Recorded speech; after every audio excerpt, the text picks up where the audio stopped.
दो बैलों की कथा। जानवरों में गधा सबसे बुद्धिहीन समझा जाता है। हम जब किसी आदमी को पहले दर्जे का बेवकूफ कहना चाहते हैं तो उसे गधा कहते हैं। गधा सचमुच बेवकूफ है या उसके सीधेपन, उसकी निरापद सहिष्णुता ने उसे यह पदवी दे दी है, इसका निश्चय नहीं किया जा सकता। गाय सींग मारती हैं। ब्याई हुई गाय तो अनायास ही सिंहनी का रूप धारण कर लेती है। कुत्ता भी बहुत गरीब जानवर है, लेकिन कभी कभी उसे भी क्रोध आ ही जाता है। लेकिन गधे को कभी क्रोध करते नहीं सुना, न देखा। जितना चाहो उस गरीब को मारो, चाहे जैसी खराब सड़ी हुई घास सामने डाल दो, उसके चेहरे पर कभी असंतोष की छाया भी ना दिखाई देगी। बैसाख में चाहे एकाध बार कुलेल कर लेता हो, पर हमने तो उसे कभी खुश होते नहीं देखा है। उसके चेहरे पर एक स्थायी विषाद स्थायी रूप से छाया रहता है। सुख दुख, हानि लाभ, किसी दशा में भी उसे बदलते नहीं देखा। ऋषियों मुनियों के जितने गुण हैं वह सभी उसमें पराकाष्ठा को पहुंच गए हैं, पर आदमी उसे बेवकूफ कहता है। सद्गुणों का इतना अनादर कहीं नहीं देखा। कदाचित सीधापन संसार के लिए उपयुक्त नहीं है। देखिए ना, भारतवासियों की अफ्रीका में क्यों दुर्दशा हो रही है। क्यों अमेरिका में उन्हें घुसने नहीं दिया जाता। बेचारे शराब नहीं पीते, 4 पैसे कुछ समय के लिए बचा कर रखते हैं, जी तोड़कर काम करते हैं, किसी से लड़ाई झगड़ा नहीं करते, 4 बातें सुनकर गम खा जाते हैं, फिर भी बदमाश हैं। कहा जाता है जीवन के आदर्श को नीचा करते हैं। अगर वे भी ईंट का जवाब पत्थर से देना सीख जाते तो शायद सभ्य कहलाने लगते। जापान की मिसाल सामने है। एक ही विजय ने उसे संसार की सभ्य जातियों में गण्य बना दिया है। लेकिन गधा का एक छोटा भाई और भी है, जो उससे कुछ ही कम गधा है। वह है बैल। जिस अर्थ में हम गधा प्रयोग करते हैं, कुछ उससे मिलते जुलते अर्थ में बछिया के ताऊ का प्रयोग भी करते हैं। कुछ लोग बैल को शायद बेवकूफों में सर्वश्रेष्ठ कहेंगे, मगर हमारा विचार ऐसा नहीं। बैल कभी कभी मारता भी है, कभी कभी अड़ियल बैल भी देखने में आता है, और भी कई रीतियों से वह अपना असंतोष प्रकट कर देता है। अतएव उसका स्थान गधे से नीचा है। झूरी काछी के दोनों बैलों के नाम हैं हीरा और मोती। दोनों पछाई जाति के थे, देखने में सुंदर, काम में चौकस, डील में ऊंचे। बहुत दिनों तक साथ रहते रहते दोनों में भाईचारा हो गया था। दोनों आमने सामने या आसपास बैठे हुए एक दूसरे से मूक भाषा में विचार विनिमय करते थे। एक दूसरे के मन की बात कैसे समझ जाते थे हम नहीं कह सकते। अवश्य ही उनमें कोई ऐसी गुप्त शक्ति थी जिससे जीवों में श्रेष्ठता का दावा करने वाला मनुष्य वंचित है। दोनों एक दूसरे को चाटकर और सूंघकर अपना प्रेम प्रकट करते। कभी कभी दोनों सींग भी मिला लिया करते थे, विग्रह के भाव से नहीं, केवल विनोद के भाव से, आत्मीयता के भाव से। जैसे दोस्तों में घनिष्ठता होते ही धौल धप्पा होने लगता है। इसके बिना दोस्ती कुछ फुसफुसी, कुछ हल्की सी रहती है, जिस पर ज्यादा विश्वास नहीं किया जा सकता। जिस वक्त ये दोनों बैल हल या गाड़ी में जोत दिए जाते और गर्दनें हिला हिला कर चलते, तो हर एक की यही चेष्टा होती थी कि ज्यादा बोझ मेरी गर्दन पर रहे। दिन भर के बाद दोपहर या संध्या को दोनों खुलते तो एक दूसरे को चाट चूट कर अपनी थकान मिटा लिया करते। नांद में खली भूसा पड़ जाने के बाद दोनों साथ उठते, साथ नांद में मुंह डालते और साथ ही बैठते। एक मुंह हटा लेता तो दूसरा भी हटा लेता। संयोग की बात थी, झूरी ने एक बार गोई को ससुराल भेज दिया। बैलों को क्या मालूम वे क्यों भेजे जा रहे हैं। समझे, मालिक ने हमें बेच दिया। अपना यूं बेचा जाना उन्हें अच्छा लगा या बुरा, कौन जाने, पर झूरी के साले गया को घर तक गोई ले जाने में दांतों पसीना आ गया। पीछे से हाँकता तो दोनों दाएं बाएं भागते, पगहिया पकड़कर आगे से खींचता तो दोनों पीछे को जोर लगाते, मारता तो दोनों सींग नीचे करके हुंकारते। अगर ईश्वर ने उन्हें वाणी दी होती तो झूरी से पूछते, तुम हम गरीबों को क्यों निकाल रहे हो? हमने तो तुम्हारी सेवा करने में कोई कसर नहीं उठा रखी। अगर इतनी मेहनत से काम न चला था तो और काम लेते। हमें तो तुम्हारी चाकरी में मर जाना कबूल था। हमने कभी दाने चारे की शिकायत नहीं की। तुमने जो कुछ खिलाया वह सिर झुकाकर खा लिया। फिर तुमने हमें इस जालिम के हाथों क्यों बेच दिया? संध्या समय दोनों बैल अपने नए स्थान पर पहुंचे। दिन भर के भूखे थे, लेकिन जब नांद में लगाए गए तो एक ने भी उसमें मुंह न डाला। दिल भारी हो रहा था। जिन्होंने अपना घर समझ रखा था वह आज उनसे छूट गया था। यह नया घर, नया गांव, नए आदमी, सब उन्हें बेगाने से लगे। दोनों ने अपनी मूक भाषा में सलाह की, एक दूसरे को कनखियों से देखा और लेट गए। अब गांव में सोता पड़ गया तो दोनों ने जोर मारकर पगहे तुड़ा डाले और घर की तरफ चले। पगहे बहुत मजबूत थे, अनुमान न हो सकता था कि कोई बैल उन्हें तोड़ सकेगा, पर इन दोनों में इस समय दूनी शक्ति आ गई थी। एक एक झटके में रस्सियां टूट गई। झूरी प्रातःकाल सोकर उठा तो उसने देखा कि दोनों बैल चरनी पर खड़े हैं। दोनों की गर्दनों में आधा आधा ग्राम लटक रहा है। घुटने तक पांव कीचड़ से भरे हैं और दोनों की आंखों में विद्रोहमय स्नेह छलक रहा है। झूरी बैलों को देखकर स्नेह गदगद हो गया, दौड़कर उन्हें गले लगा लिया। प्रेमालिंगन और चुम्बन का यह दृश्य बड़ा ही मनोहर था।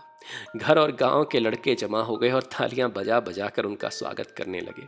गांव के इतिहास में यह घटना अभूतपूर्व न होने पर भी महत्वपूर्ण थी। बाल सभा ने निश्चय किया, दोनों पशुओरों को अभिनंदन पत्र देना चाहिए। कोई अपने घर से रोटियां लाया, कोई गुड़, कोई चोकर, कोई भूसी। एक बालक ने कहा, ऐसे बैल किसी के पास ना होंगे। दूसरे ने समर्थन किया, इतनी दूर से दोनों अकेले चले आए। तीसरा बोला, बैल नहीं है ये, उस जन्म के आदमी हैं। इसका प्रतिवाद करने का किसी को साहस ना हुआ। झूरी की पत्नी ने बैलों को द्वार पर देखा तो जल उठी। बोली, कैसे नमक हराम बैल है कि एक दिन भी वहां काम न किया, भाग खड़े हुए। झूरी अपने बैलों पर आक्षेप न सुन सका। नमक हराम क्यों है? दाना चारा न दिया होगा तो क्या करते? स्त्री ने रौब के साथ कहा, बस तुम ही तो बैलों को खिलाना जानते हो और सभी पानी पिला पिला कर रखते हैं। झूरी ने चिढ़ाया, चारा मिलता तो क्यों भागते? स्त्री चिढ़ी, भागे इसीलिए कि वे लोग तुम जैसे बुद्धुओं की तरह बैलों को सहलाते नहीं, खिलाते हैं तो रगड़कर जोतते भी हैं। ये दोनों ठहरे कामचोर, भाग निकले। अब देखूं कहां से खली और चोकर मिलता है। सूखे भूसे के सिवा कुछ न दूंगी, खाएं चाहे मरे। वही हुआ। मजूर को कड़ी ताकीद कर दी गई कि बैलों को खाली सूखा भूसा दिया जाए। बैलों ने नान में मुंह डाला तो फीका फीका, न कोई चिकनाहट न कोई रस। क्या खाएं? आशा भरी नजरों से द्वार की ओर ताकने लगे। झूरी ने मजदूर से कहा, थोड़ी सी खली और क्यों नहीं डाल देता बे? मालकिन मुझे मार ही डालेंगी। चुराकर डाला ना दादा, पीछे से तुम भी उन्हीं की सी कहोगे। दूसरे दिन झूरी का साला फिर आया और बैलों को ले चला। अब कि उसने दोनों को गाड़ी में जोता। 2-4 बार मोती ने गाड़ी को सड़क की खाई में गिराना चाहा, पर हीरा ने संभाल लिया। वह ज्यादा सहनशील था। संध्या समय घर पहुंचकर उसने दोनों को मोटी रस्सियों से बांधा और कल की शरारत का मजा चखाया। फिर वही सूखा भूसा डाल दिया। अपने दोनों बैलों को खली, चूनी सब कुछ दी। दोनों बैलों का ऐसा अपमान कभी ना हुआ था। झूरी उन्हें फूल की छड़ी से भी न छूता था। उसकी टिटकार पर दोनों उड़ने लगते थे। यहां मार पड़ी। आहत सम्मान की व्यथा तो थी ही, उस पर मिला सूखा भूसा। नांद की तरफ आंख तक न उठाई। दूसरे दिन गया ने बैलों को हल में जोता, पर इन दोनों ने जैसे पांव न उठाने की कसम खा ली थी। वह मारते मारते थक गया, पर दोनों ने पांव न उठाया। एक बार जब निर्दयी ने हीरा की नाक में खूब डंडे जमाए तो मोती का गुस्सा काबू से बाहर हो गया। हल लेकर भागा। हल, रस्सी, जुआ सब टूट टाट कर बराबर हो गया। गले में बड़ी बड़ी रस्सियां न होती तो दोनों पकड़ाई में न आते। हीरा ने मूक भाषा में कहा, भागना व्यर्थ है। मोती ने उसी भाषा में उत्तर दिया, तुम्हारी तो इसने जान ही ले ली थी, अब भी बड़ी मार पड़ेगी। पड़ने दो, बैल का जन्म लिया है तो मार से कहां तक बचेंगे। गया दो आदमियों के साथ दौड़ा आ रहा है, दोनों के हाथ में लाठियां हैं। मोती बोला, कहो तो दिखा दो कुछ मजा, मैं भी लाठी लेकर आ रहा है। हीरा ने समझाया, नहीं भाई, खड़े हो जाओ, मुझे मारेगा तो मैं एक दो को गिरा दूंगा। नहीं, हमारी जाति का यह धर्म नहीं। मोती के दिल में ऐंठ कर रह गया। गया आ पहुंचा और दोनों को पकड़कर ले गया। कुशल हुई कि उसने इस वक्त मारपीट न की, नहीं मोती भी पलट पड़ता। उसके तेवर देखकर गया और उसके सहायक समझ गए कि इस वक्त टाल जाना ही मसलहत है। आज दोनों के सामने फिर वही सूखा भूसा लाया गया। दोनों चुपचाप खड़े रहे। घर के लोग भोजन करने लगे। उसी वक्त एक छोटी सी लड़की दो रोटियां लिए निकली और दोनों के मुंह में देकर चली गई। उस एक रोटी से इनकी भूख तो क्या शांत होती, पर दोनों के हृदय को मानो भोजन मिल गया। यहां भी किसी सज्जन का वास है। लड़की भैरों की थी। उसकी मां मर चुकी थी। सौतेली मां उसे मारती रहती थी, इसलिए इन बैलों से उसे एक प्रकार की आत्मीयता हो गई थी। दोनों दिन भर जोते जाते तो डंडे खाते, शाम को थान पर बांध दिए जाते और रात को वही बालिका उन्हें दो रोटियां खिला जाती। प्रेम के इस प्रसाद की यह बरकत थी कि दो दो गाल सूखा खाकर भी दोनों दुबले ना होते थे, मगर दोनों की आंखों में रोम रोम में विद्रोह भरा था। एक दिन मोती ने मूक भाषा में कहा, अब तो नहीं सहा जाता हीरा, क्या करना चाहते हो? एक आध को सींग पर उठा फेंक दूंगा, लेकिन जानते हो, वह प्यारी लड़की जो हमें रोटियां खिलाती है उसी की लड़की है जो इस घर का मालिक है। वह बेचारी अनाथ हो जाएगी तो मालकिन को ना फेंक दूं? वह तो इस लड़की को मारती है। लेकिन औरत जात पर सींग चलाना मना है, यह भूले जाते हो। तुम तो किसी तरह निकलने ही नहीं देते, तो आओ आज रस्सी तुड़ाकर भाग चले। हाँ, यह मैं स्वीकार करता हूं, लेकिन इतनी मोटी रस्सी टूटेगी कैसे? इसका उपाय है, पहले रस्सी को थोड़ा सा चबा लो, फिर एक झटके में टूट जाती है। रात को जब बालिका रोटियां खिलाकर चली गई तो दोनों ने रस्सियां चबाने लगे, पर मोटी रस्सी मुंह में ना आती थी। बेचारे बार बार जोर लगाकर रह जाते। सहसा घर का द्वार खुला और वही लड़की निकली। दोनों सिर झुकाकर उसका हाथ चाटने लगे। दोनों की पूंछें खड़ी हो गई। उसने दोनों के माथे सहलाए और बोली, खोल देती हूं, चुपके से भाग जाओ, नहीं यहां लोग मार डालेंगे। आज घर में सलाह हो रही है कि इनकी नाकों में नाथ डाल दी जाए। उसने कराव खोल दिया, पर दोनों चुपचाप खड़े रहे। मोती ने अपनी भाषा में पूछा, अब चलते क्यों नहीं? हीरा ने कहा, चलें तो, लेकिन कल इस अनाथ पर आफत आएगी, सब इसी पर संदेह करेंगे। सहसा बालिका चिल्लाई, फूफा वाले बैल भागे जा रहे हैं, ओ दादा, दोनों बैल भागे जा रहे हैं, जल्दी दौड़ो। गया हड़बड़ाकर बाहर से निकला और बैलों को पकड़ने चला। वे दोनों भागे, गया ने पीछा किया। वे और भी तेज हुए। गया ने शोर मचाया, फिर गांव के कुछ आदमियों को साथ लेने के लिए लौटा। दोनों मित्रों को भागने का मौका मिल गया था, सीधे दौड़ते चले गए। यहां तक कि मार्ग का ज्ञान न रहा। जिस परिचित मार्ग से आए थे उसका यहां पता न था। नए नए गांव मिलने लगे। तब दोनों एक खेत के किनारे खड़े होकर सोचने लगे, अब क्या करना चाहिए। हीरा ने कहा, मालूम होता है राह भूल गए। तुम भी तो बेतहाशा भागे, वहीं उसे मार गिराना था। उसे मार गिराते तो दुनिया क्या कहती, वह अपना धर्म छोड़ दे। लेकिन हम अपना धर्म क्यों छोड़ें? दोनों भूख से व्याकुल हो रहे थे। खेत में मटर खड़ी थी, चरने लगे। रह रह कर आहट लेते, कोई आता तो नहीं। जब पेट भर गया, दोनों ने आज़ादी का अनुभव किया तो मस्त होकर उछलने कूदने लगे। पहले दोनों ने डकार ली, फिर सींग मिलाए और एक दूसरे को ठेलने लगे। मोती ने हीरा को कई कदम पीछे हटा दिया, यहां तक कि खाई में गिर गया। तब उसे भी क्रोध आया, संभल कर उठा, मोती से भिड़ गया। मोती ने देखा खेत में झगड़ा हुआ चाहता है तो किनारे हट गया। अरे यह क्या, कोई सांड डौंकता चला आ रहा है। हाँ, सांड ही है। वह सामने आ पहुंचा। दोनों मित्र बगले झांक रहे थे। सांड पूरा हाथी है, उससे भिड़ना जान से हाथ धोना है, लेकिन न भिड़ने पर भी तो जान बचती नहीं नजर आती। इन्हीं की तरफ आ रहा है, कितनी भयंकर सूरत है। मोती ने मूक भाषा में कहा, बुरे फंसे, जान कैसे बचेगी, कोई उपाय सोचो। हीरा ने चिंतित स्वर में कहा, अपने घमंड में भूला हुआ है, आरजू विनती ना सुनेगा। भाग क्यों न चले, भागना कायरता है, तो फिर यही मरो। बंदा तो 9 तो 11 होता है, और जो दौड़ाए, तो फिर कोई उपाय सोचो जल्द। उपाय यही है, उस पर दोनों जने एक साथ चोट करें। मैं आगे से रंगेड़ता हूं और तुम पीछे से रंगे दो। दोहरी मार पड़ेगी तो भाग खड़ा होगा। ज्यों ही मेरी ओर झपटे, तुम बगल से उसके पेट में सींग घुसेड़ देना। जान जोखिम है, पर दूसरा उपाय नहीं है। दोनों मित्र जान हथेलियों पर लेकर लपके। सांड को कभी संगठित शत्रुओं से लड़ने का तजुर्बा न था। वह तो शत्रु से मल्ल युद्ध करने का आदी था। ज्यों ही हीरा पर झपटा, मोती ने पीछे से दौड़ाया। सांड उसकी तरफ मुड़ा तो हीरा ने रंगेदा।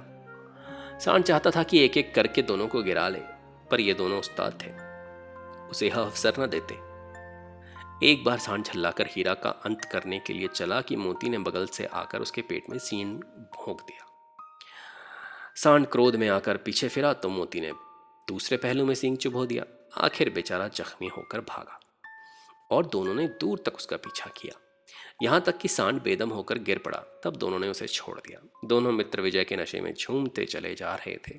मोती ने अपनी सांकेतिक भाषा में कहा, मेरा जी चाहता था कि बच्चा को मार ही डालो। हीरा ने तिरस्कार किया, गिरे हुए बैरी पर सींग नहीं चलाना चाहिए, यह सब ढोंग है। बैरी को ऐसा मारना चाहिए कि फिर ना उठे।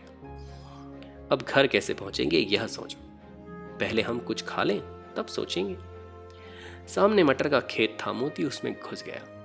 हीरा मना करता रहा पर उसने एक ना सुनी। अभी 2 ही 4 ग्रास खाए थे कि 2 आदमी लाठियां लिए दौड़ पड़े और दोनों मित्रों को घेर लिया।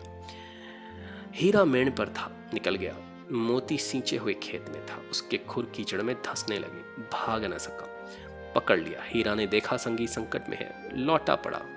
फंसेंगे तो दोनों फंसेंगे। रखवालों ने उसे भी पकड़ लिया। प्रातःकाल दोनों मित्र कांजी हाउस में बंद कर दिए गए। दोनों मित्रों को जीवन में पहली बार ऐसा साबका पड़ा कि सारा दिन बीत गया और खाने को एक तिनका भी न मिला। समझ में ही ना आता था यह कैसा स्वामी है। इससे तो गया फिर भी अच्छा था। वहां कई भैंसें थीं, कई बकरियां, कई घोड़े, कई गधे, पर किसी के सामने चारा न था। सब जमीन पर मुर्दों की तरह पड़े थे। कई तो इतने कमजोर हो गए थे कि अब खड़े भी ना हो सकते थे। सारा दिन दोनों मित्र फाटक की ओर टकटकी लगाए ताकते रहे, पर कोई चारा लेकर आता न दिखाई दिया।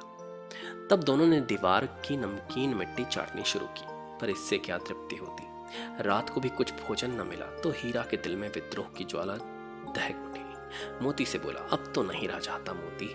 मोती ने सिर लटकाए हुए जवाब दिया, मुझे तो मालूम होता है प्राण निकल रहे हैं। इतनी जल्दी हिम्मत न हारो भाई, हम यहां से भागने का कोई उपाय निकालना चाहिए।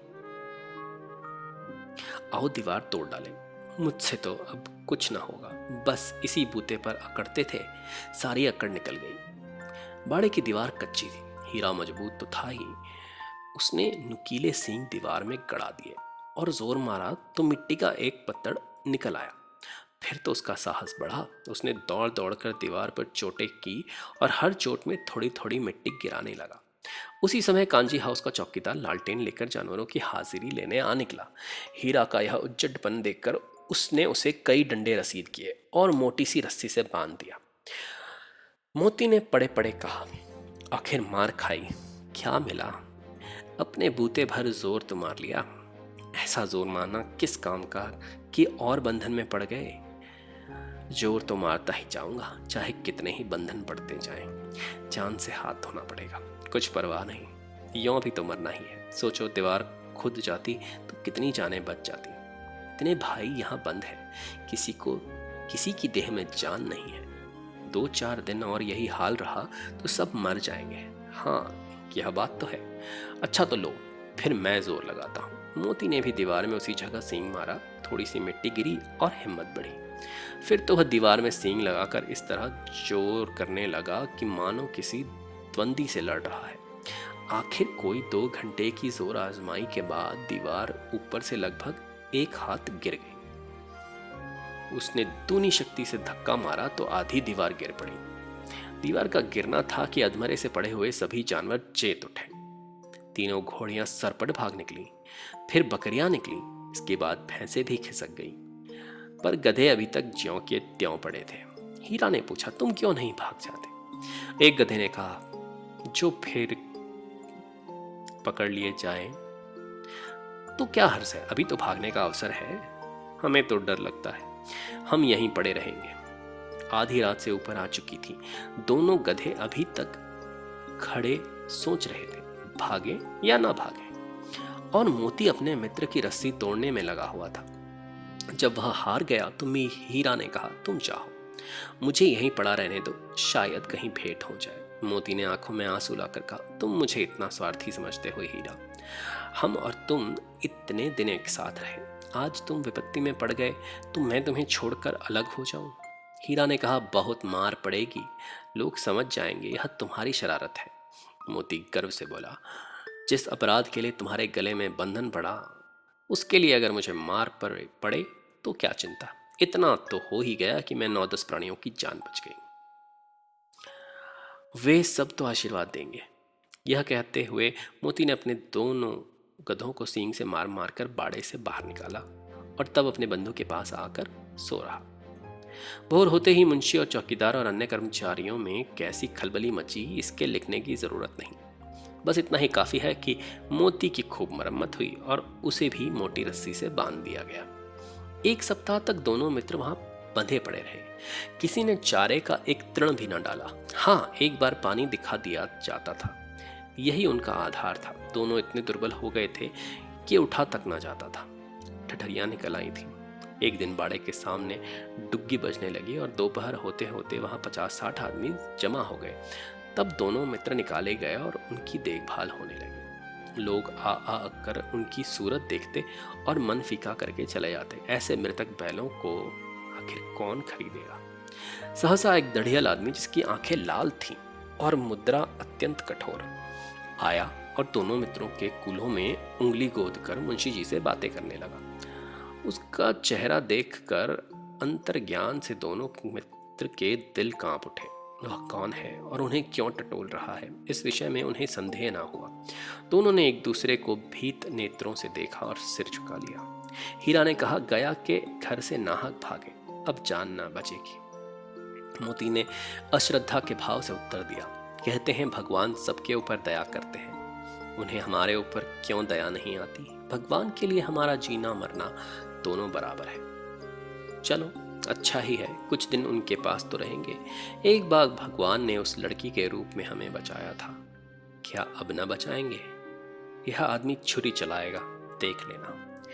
तो क्या चिंता है, मांस, खाल, सींग, हड्डी सब किसी न किसी काम आ जाएंगे। नीलाम हो जाने के बाद दोनों मित्र उस दड़ियल के साथ चले। दोनों की बोटी बोटी कांप रही थी। बेचारे पांव तक न उठा सकते थे, पर भय के मारे गिरते पड़ते भागे जाते थे, क्योंकि वह जरा भी चाल धीमी हो जाने पर जोर का डंडा जमा देता। राह में गाय बैलों का रेवड़ हरे हरे हार में चलता नजर आया। सभी जानवर प्रसन्न थे, चिकने चपल, कोई उछलता था, कोई आनंद से बैठा पांगुर करता था। कितना सुखी जीवन था इनका, पर कितने स्वार्थी हैं सब।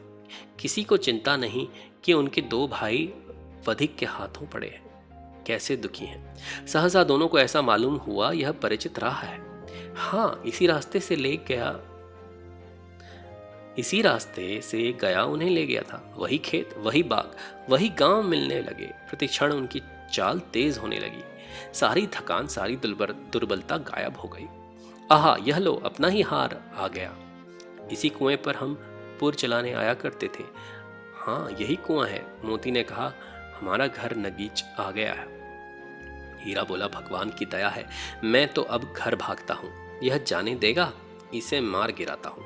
नहीं नहीं, दौड़कर धान पर चलो, वहां से हम आगे न जाएंगे। दोनों उन्मत्त होकर बछड़ों की भांति कुलेलें करते हुए घर की ओर दौड़े। यह हमारा थान है। दोनों दौड़कर अपने थान पर आए और खड़े हो गए। दड़ियल भी पीछे पीछे दौड़ा चला आ रहा था। झूरी द्वार पर बैठा धूप खा रहा था। बैलों को देखते ही दौड़ा और उन्हें बारी बारी से गले लगाने लगा। मित्रों की आंखों से आनंद के आंसू बहने लगे। एक झूरी का हाथ चाट रहा था। दड़ियल ने आकर बैलों की रस्सियां पकड़ ली। झूरी ने कहा, मेरे बैल हैं। तुम्हारे बैल कैसे? मैं मवेशी खाने से नीलाम लिए लाता हूँ। मैं तो समझता हूँ चुराए लिए लाते हो। चुपचाप से चले जाओ। मेरे बैल हैं, मैं बेचूंगा तो बिकेंगे। किसी को मेरे बैल नीलाम करने का क्या अख्तियार है? जाकर थाने रपट कर दूंगा। मेरे बैल हैं, इसका सबूत यह है कि मेरे द्वार पर खड़े हैं। दड़ियल छल्लाकर बैलों को जबरदस्ती पकड़ ले जाने के लिए बढ़ा। उसी वक्त मोती ने सींग चलाया। दड़ियल पीछे हटा। मोती ने पीछा किया। दड़ियल भागा। मोती पीछे दौड़ा। गांव के बाहर निकल जाने पर वह रुका, पर खड़ा दड़ियल का रास्ता ऐसे देख रहा था। दड़ियल दूर खड़ा धमकियां दे रहा था, गालियां निकाल रहा था, पत्थर फेंक रहा था और मोती विजयी शूर की भांति उसका रास्ता रोके खड़ा था। गांव के लोग यह तमाशा देखते थे और हंसते थे। जब दड़ियल हार कर चला गया तो मोती अकड़ता हुआ लौटा। हीरा ने कहा, मैं डर रहा था कि कहीं तुम गुस्से में आकर मार ना बैठो। अगर वह मुझे पकड़ता तो मैं बेमारे न छोड़ता। अब ना आएगा। आएगा तो दूर से ही खबर ले लूंगा, देखूं कैसे ले जाता है। जो गोली मरवा दे मर जाऊंगा, पर उसके काम तो ना होऊंगा। हमारी जान को कोई जान ही नहीं समझता, इसलिए कि हम इतने सीधे हैं। जरा देर में नांदों में खली, भूसा, चोकर और दाना भर दिया गया और दोनों मित्र खाने लगे। झूरी खड़ा दोनों को सहला रहा था और 20 लड़के तमाशा देख रहे थे। सारे गांव में उछाह सा मालूम होता था। उसी समय मालकिन ने आकर दोनों के माथे चूम लिए।